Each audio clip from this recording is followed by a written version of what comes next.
Yo, this is Chris Blair. How you guys doing? I've got myself a new little setup here. I'm using a smart gimbal, right? Literally makes everything hold up there nice electronic and positions my face perfectly and all that stuff. Along with the Rode Wireless Go, my new wireless mic here. Can you guys do me a favor? I think you can hear me because I'm just checking the transmitter. It appears to be working. Hold on here, just double checking it. You guys can hear me okay.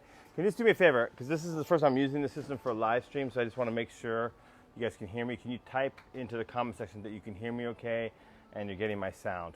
That would be great if you'd help me out. Actually, I can check on my iPad if I pull my iPad out of my bag. But can you just do me a favor? Can you type into the chat? I just want to confirm that you can hear me okay before I really dig into the content.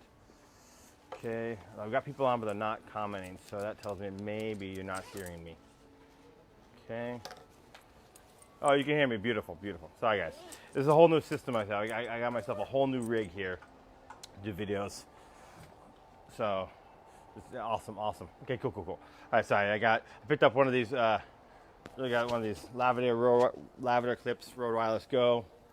I can actually put on my belt if I wanted to walk around, and it's connecting to the gimbal there, and my iPhone's connected to the gimbal. I'm not going to be using my iPad anymore for doing live streams because it's kind of weird. I don't like the angle. I'm looking sort of down, and I don't want that. So this is like my iPhone's up on the gimbal, iPhone 11 Pro. It's awesome. So anyway, cool. All right. So I know you guys don't really care about my system. I wanted to make sure it's working beautifully because it's the first time I'm doing a live stream with this whole thing.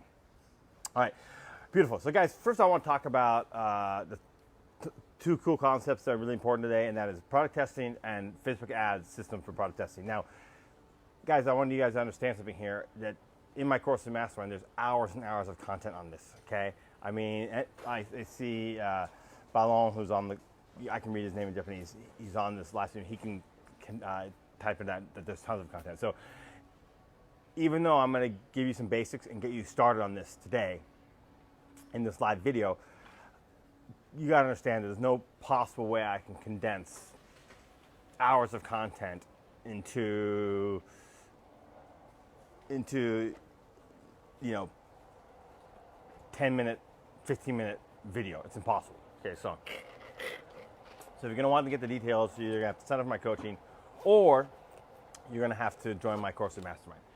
These videos, and they give out absolutely no content whatsoever. It's just a sales pitch, and I'm not going to do that to you guys. Okay, so I am going to give you enough information to truly get going and roll here. Okay, and at least do something, right? If you want the nitty gritty, you got to dig into my course of Mastermind, my coaching. All right, beautiful. That said twice, but I repeated myself twice. Let's go ahead and dig into this. Okay, so number one, let's talk about how many products you should test. Okay, and I completely and utterly disagree, and I'm on the polar end of what most gurus say because what most trainers and gurus say is go out and copy what other people are selling. So for example, if you're in the t-shirt business, right, or you're in the if you're in the dropship business, go out and find out what gadgets have been selling and then put those on your website and start selling them. Or if you're in the t-shirt business or hat business or POD business, go out and find out what the winning products are in your niche and go out and grab those and just throw them up, spray them as much as possible. Test 5-10 products a day, and that's basically what they teach. And I totally disagree with that. I even have some friends who are, by the way, I'm not bagging on any guru. Is that if you look at some of the content other than how to select the products, there's really good value in some of the research methods. There's really good value in some of the ads methods. We just disagree about the type of products you're running, okay? And here's the thing. With that methodology, you can make some sales. But it's truly difficult to have big winning products that boom. I mean, for example, I have a private coach student now who just messaged me. I'm using my phone to stream, but he's making $1,300 a day profit. He's so excited. He's got 66 sales. He's excited off the moon. And that rarely happens with that methodology. And the reason why it doesn't happen is you're regurgitating the same stuff that everyone else is currently selling, okay, and have been selling. And on top of it, it's also the easiest thing to do in the world. It's the easiest thing to do in the world to go out and just use spy software and go out and just copy what everyone else is selling, okay? So yeah, you make some sales, but you're not differentiating yourself from the marketplace, okay? So what I teach people to do is something harder, okay? And that is, and I'm not going to bullshit you and say it's not harder, because it is harder. But it leads to big winners if you do it right, okay? And that is to come up with your own unique ideas. Okay, so I'm going to give you one dropship method and one print-on-demand method. Okay, guys, I've been in the dropship business, as you know. I've been in the print-on-demand business, as you know. Now I'm fully print-on-demand, but I've got students who do both. Okay, so let's talk about dropshipping first, because most people aren't doing dropshipping. Okay, so most people have dropshipping from China, right? And so these people are working at you know, the people who post their products on AliExpress are Chinese people, right? And I'm not, by the way, a lot of Chinese people speak awesome English, right? I've been to Shanghai and Beijing and Dalian and those countries, those areas, right? When you know, when I was in more of a corporate world, and I met some incredible, great English speakers, unbelievable. Like, they speak English better than I do. It's amazing, right? But let's face the reality is, though, when you're dealing with not with that kind of financial or business sector in Shanghai and you're on the countryside, right, where some of these factories are, then the English level drops off drastically. Okay, so to list their products on AliExpress,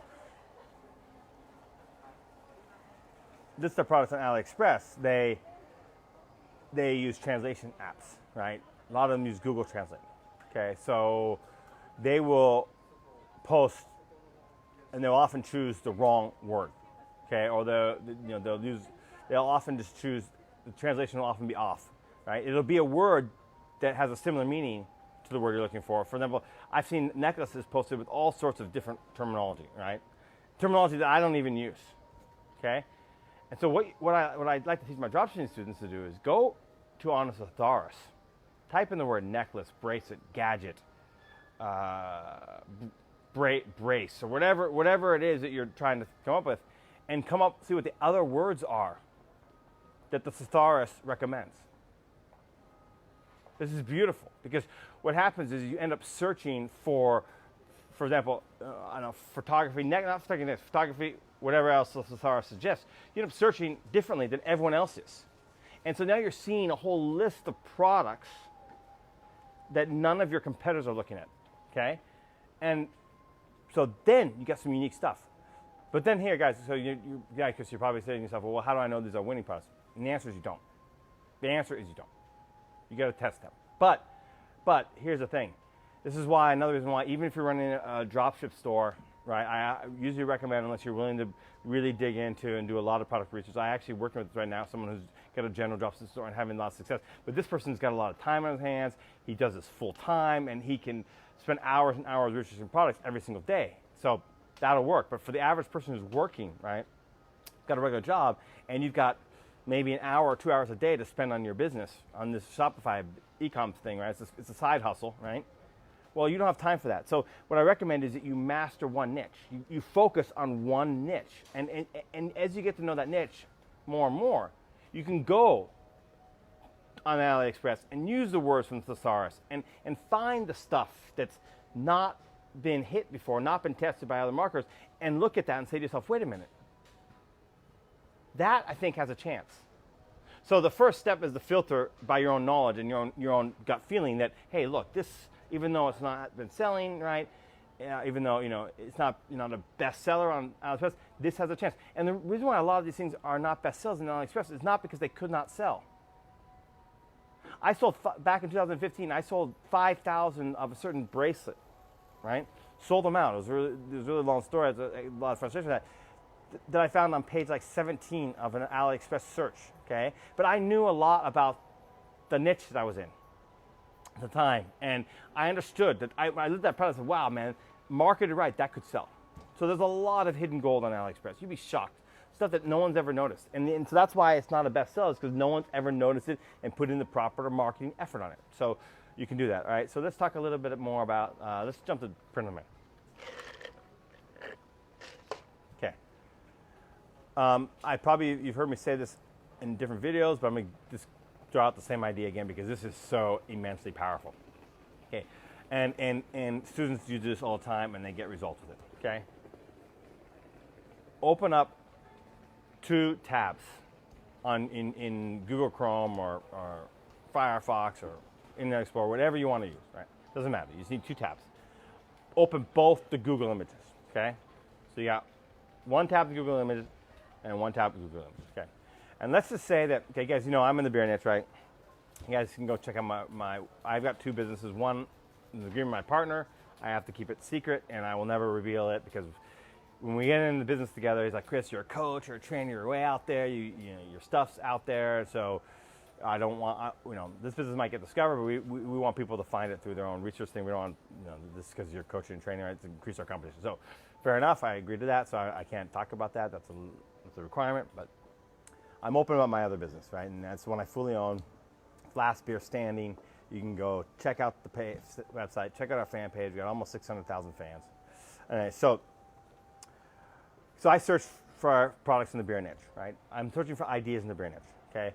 I will go and I'll search mom niche or grandma niche or surfing niche, photography niche, wine niche, whatever. Anything but my niche, okay? Anything but. And I'll search funny t-shirts in that niche. I'll search funny memes in that niche. Hats, some of the common products. Funny coffee mugs, right? Some of those common products these days for print on demand now. Hats used to not be, but myself and my students have been selling a lot of hats, so they've become pretty big now. But coffee mugs, t-shirts, phone cases, right? Maybe canvases are getting bigger and bigger, and hats are the main POD stuff these days. But anyway, so search those products, right? And try to.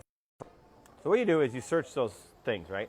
And you're looking for expressions or slogans on the memes that you can tweak and turn into a product for your niche.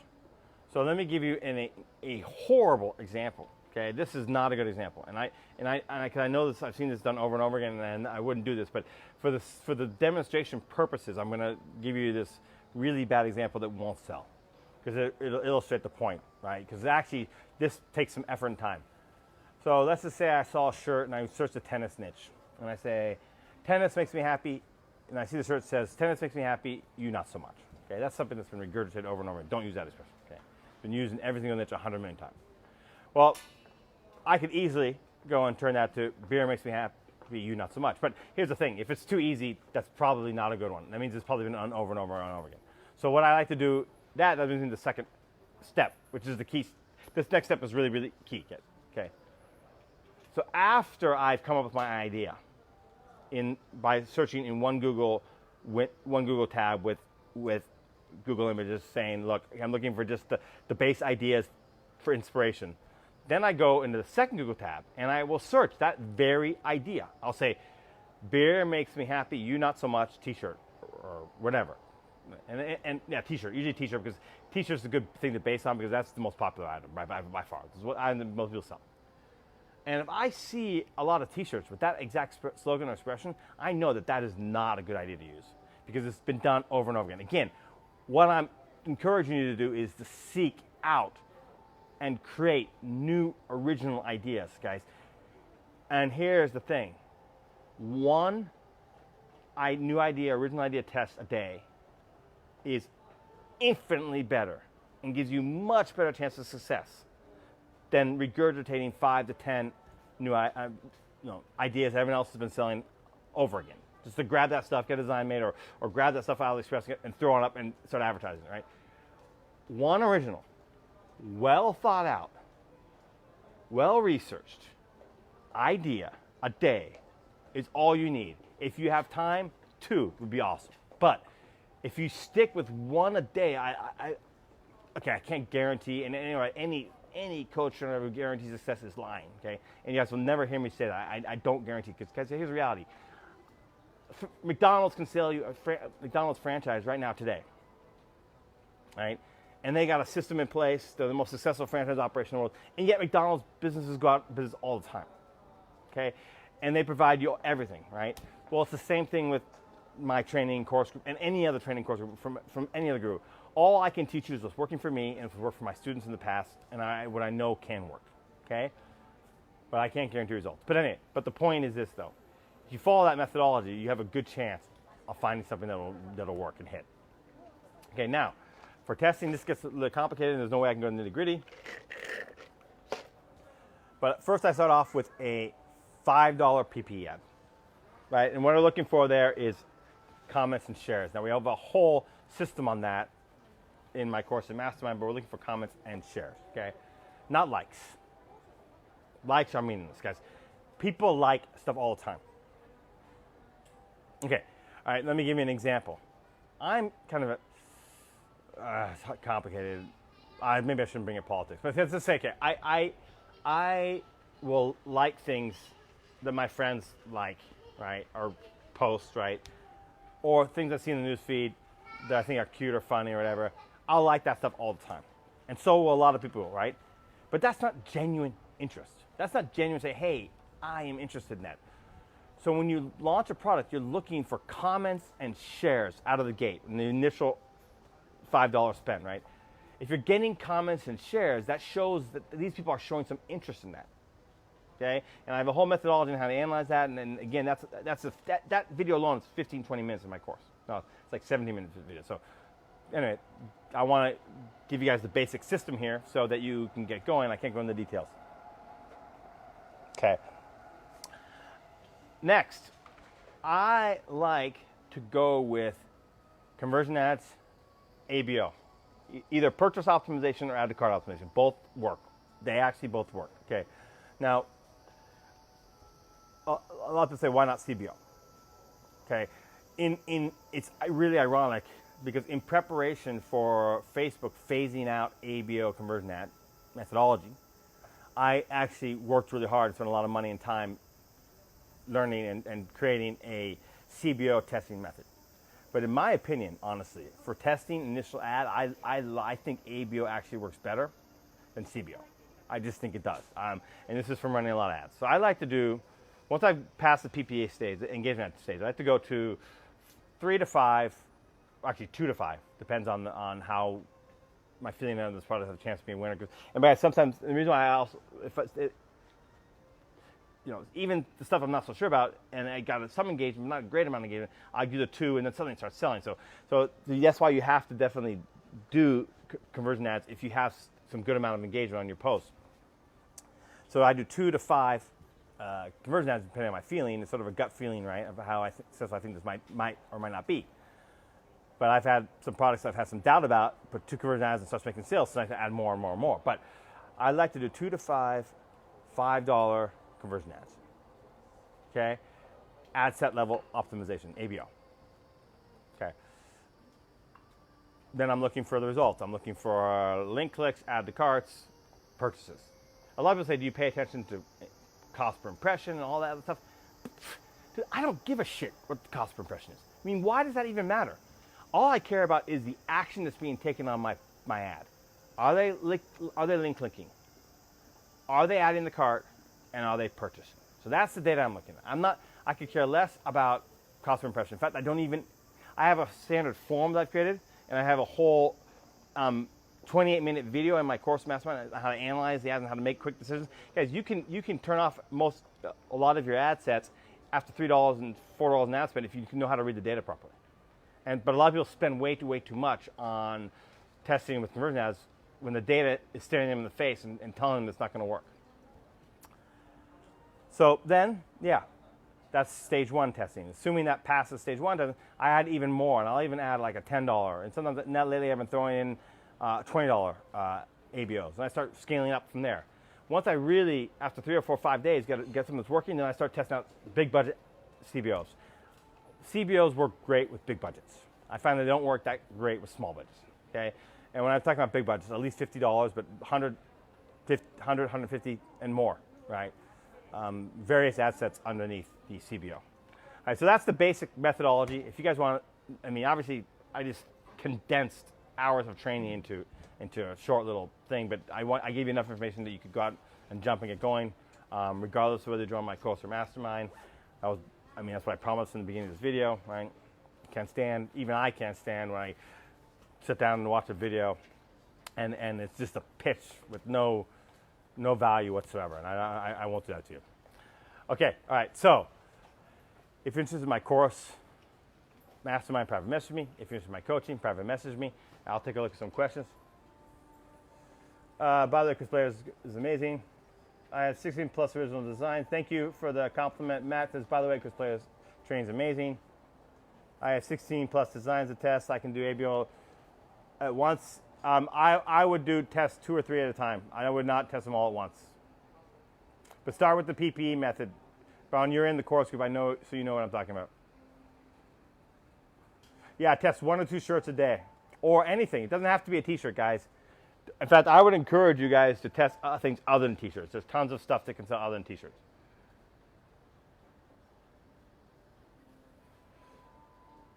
All right, guys, that appears to be all the questions and comments, and I'll be curious, and we'll see you guys in the next video. Cheers.